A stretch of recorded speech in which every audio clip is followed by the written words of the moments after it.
අයිබෝවන් සුබ දවසක් මගේ යාළුවන්ට. ඉතින් කොහොමද? හොඳින් ඉන්නව නේද? මේ අපි උදේ පාන්දරම නැගිටලා කරන්නේ එයා බැලුන් සීසන් එකේ අවසන් දවස් කිහිපේ යන එයා බැලුන්ස් බලන එක. මේ කියවෙන්නේ ඒ සීසන් එකේ අවසානම දවස් කිහිපේ. උදෙන්ම නැගිටලා ගෙදර වැඩ ටිකක් කරන්න තිබුණු දේවල් ඉවර කරලා අපි මේ පුංචි ගමනක් යන ගමු. අපිට හිතුණා වෙනසකටත් එක්ක අද මෙහෙම තේ එක බොන්න.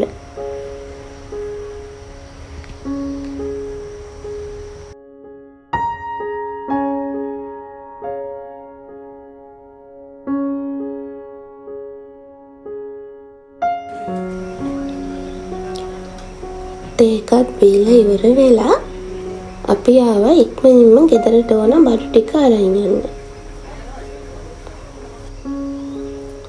බඩුත් අරගෙන ඉවරලා අපේ වැඩ ටිකත් ඉවර කරගෙන මේ දඩි බෙඩිය හදන්නේ වෙනස් විදිහේ දවල් කෑම එකක් හදන්න.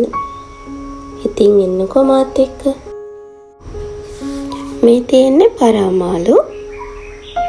මේකට හොඳට සෝදලා විරිසුදු කරලා අරගෙන ලුණු කුඩු, කහ කුඩු, ගම්මිරිස් කුඩු සහ මම එකතු කරන්නේ පාප්‍රිකා පවුඩර්. අපි චූටි බබාට දෙන්න ඕන නිසා ඔයගොල්ලෝ මිරිස් කුඩු එකතු කරගන්න පුළුවන්. ඊට පස්සේ දෙහියඹුල් චුට්ටකුත් එකතු කරලා සෝයා සෝස් වලින් ටිකකුත් එකතු කරලා මම මේක සීසන් වෙන්න තියනවා ටික වෙලාවක්.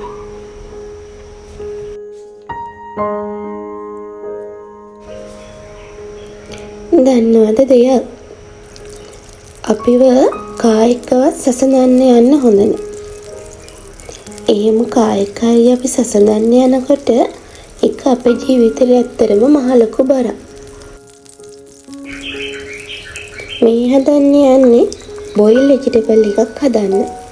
පැන් එකක් ලිපේ තියලා එකට බටර් චුට්ටක් එකතු කරලා රත් වෙනකොට සුදු ලුණු ටිකක් එකතු කරලා ඒක ටෙම්පරාදු වෙන්න දෙනවා.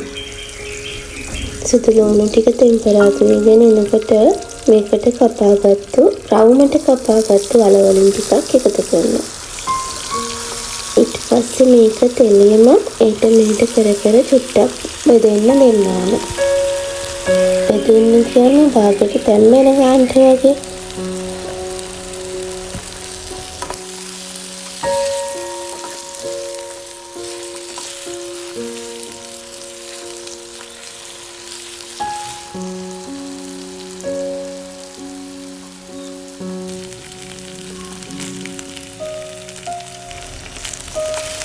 අල ටික ටිකක් ෆ්‍රයි වෙනකොට ඒකට රවුමට කපාගත්තු කැරට් එකතු කරනවා.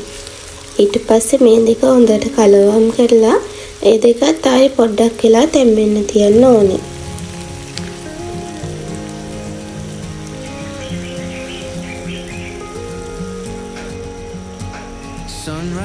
ඒ අතරේ මේකට ලුණු කුඩු ටිකක් දිනන සෝයා සෝස් චුට්ටක් ගම්මිරිස් කුඩු ටික එකතු කරගන්න පුළුවන්.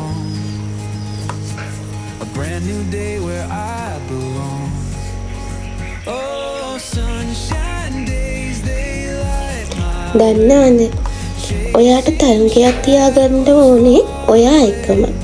අනිත් අය එක නෙමෙයි.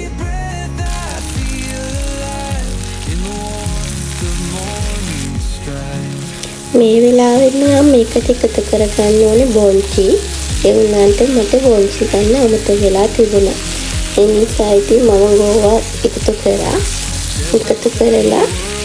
හොඳට කලවම් කරලා මේක ආයෙ ටික වෙලාවක් වහලා තැම්බෙන්න තිබ්බා. ඔයාලා මේකට අනිවාර්යෙන් බොන්ස් එකතු කරගන්න. එතකොට ඒ බොන්ස් එකේ අමුතුම රසක් එනවා.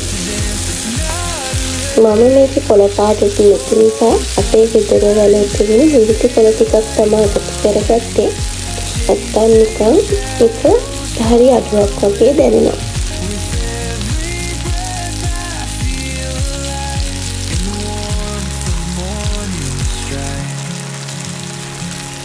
ඊට පස්සේ මේකට කෝන්ෆ්ලවර් තමයි මේ දී කරලා එකතු කරන්නේ.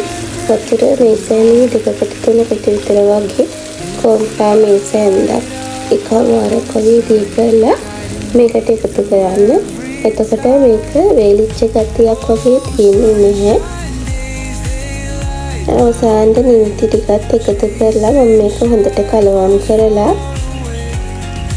සොයා සෝස් ටිකක් ආයෙ එකතු කරලා එකට මම විශේෂයෙන්ම එකතු කරන සුදු තල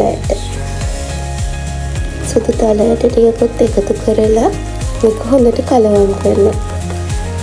ඉතින් හැමදාම බත් කන්නම ඕනේ නෑ කියලායි මම නම් හිතන්නේ. එහෙම සරල කෑමක් අපේ ජීවිතයට එකතු කරගන්න ඕනේ.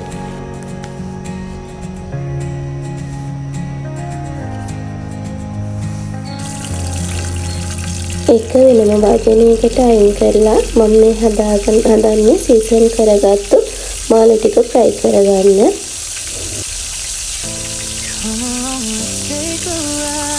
පටි ටිකක් පෑන් එකට දාලා රත් කරලා ඒ ටික රත් වෙනකොට ඒකට මම එකතු කරනවා මිරිස් පොඩි ටිකකුයි කහ කුරු ටිකකුයි. ලස්සන කලර් එකක් ගන්න තමයි මෙහෙම කරන්නේ. ඊට පස්සේ මේ ටික චුට්ටක් බෙදනකොට මේකට එකතු කරගන්න ඕනේ අපි සීසන් කරගත්තු මාළු කෑලි ටික.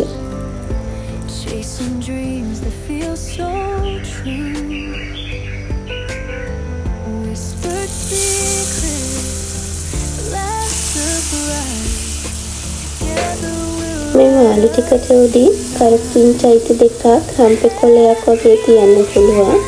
මම මේ වෙලාවේදී තිබ්බේ රම්පේ කොළ කෑල්ලක් විතරයි. අපේ ගෙදර කරපිංචා මේ වෙලාවේ තිබුණේ නැහැ. එනකොට කරපිංචා ඉත්තකුත් එකතු කරලා බලන්න. මේක හරිම රසයි. ඒ වගේම මේ බෙදෙන තෙලේ මෙහෙම මාළු ටික බෙදෙනකොට හොඳට සුද්ධ කරලා හොදලා වතුර බේරගත්තු ගෝවා කොළ කිහිපයක් කඩලා තියන්න. ඒ කියන්නේ අර ගෙඩි ගෝවාවල එහෙම ගෙඩි ගෝවා කෑලි කිහිපයක් මේකට එකතු කරාම ඒ ගෝවා එකත් අමුතුම රසකට තියෙන. ඒ වගේම මාළු එකටත් අමුතුම රසක් එකතු වෙනවා. ඒක හරිම රසයි. කන්න පුළුවන් අපිට. ඒ වගේම මේම හොඳට දෙපැත්ත පෙරලා මේ මාළු එක බද ගන්න ඕනේ. මේකටත් මම අවසානයේදී සුදු දලාට පොඩ්ඩක් එකතු කරනවා. දලාට කියන්නේ හරිම ගුණ දෙයක්. ඉතින් මේ දකින්නේ අපේ දවල් සරල කෑම එක. මම හිතනවා හැම වෙලාවම තෙල් මස් මාළු කන වෙලා උයලා කනකොට තියෙන තෙල් ගතිය වැඩි. ඒ නිසා මෙහෙම කන එක හරි සරලයි කියලා. ඉතින් අදට ගිහින් එන්න.